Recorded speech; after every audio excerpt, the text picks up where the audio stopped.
కేరళ వాస్తవంగా కమ్యూనిస్టుల కంచుకోట. అలాగే కాంగ్రెస్ పార్టీ కూడా బలమైనటువంటి స్థానం. ఎంపీ స్థానాల్లో కాంగ్రెస్, ఎమ్మెల్యే స్థానాల్లో కమ్యూనిస్టులు గెలుపొందడం ద్వారా అసలు భారతీయ జనతా పార్టీకి అవకాశం లేకుండా పోతున్నటువంటి రాష్ట్రం కేరళ. అలాంటి చోట్ల ఇప్పుడు నరేంద్ర మోడీకి ఘనస్వాగతం అయితే లభించింది. అది ఓట్లుగా మారుతుందో లేదో చూడాలి. తమ పార్టీ అభ్యర్థులకు మద్దతుగా ప్రధానమంత్రి నరేంద్ర మోడీ మంగళవారం కేరళలోని పాలక్కాడ్లో 1 కిలోమీటర్ మేర రోడ్ షో నిర్వహించారు. పైకప్పు లేని వాహనంలో ఆయన నిల్చుని సుమారు అరగంట సేపు దీనిలో పాల్గొన్నారు. ఎండను లెక్క చేయకుండా రహదారికి ఇరువైపులా పెద్ద ఎత్తున బారులు తీరిన ప్రజలు ఆయనపై పూలరేఖలు విసిరి మోడీ మోడీ అని నినదించారు. అభివాదం చేస్తూ వాళ్ళ వైపుకి ఆయన పువ్వులు విసిరారు. తమిళనాడులోని కోయంబత్తూరు నుంచి హెలికాప్టర్లో వచ్చిన ఆయన కొందరు ఎన్డీఏ అభ్యర్థులను వెంటబెట్టుకుని రోడ్ షో చేశారు. ఆయన చూడటానికి కొన్ని గంటల ముందుగానే వివిధ వర్గాల ప్రజలు అక్కడికి చేరుకున్నారు.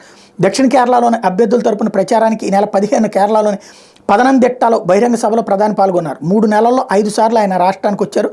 వేరువేరు కొలమానాల్లో కేరళ ముందంజలో ఉన్న గతంలో సోమాలియాతో ఆ రాష్ట్రాన్ని పోల్చి అక్కడి ప్రజల్ని మోడీ అవమానించారని, ఇప్పటికైనా దానిపై క్షమాపణ చెప్పాలని ఏఐసీసీ ప్రధాన కార్యదర్శి జయరాం రమేష్ ఈ సందర్భంగా డిమాండ్ చేశారు.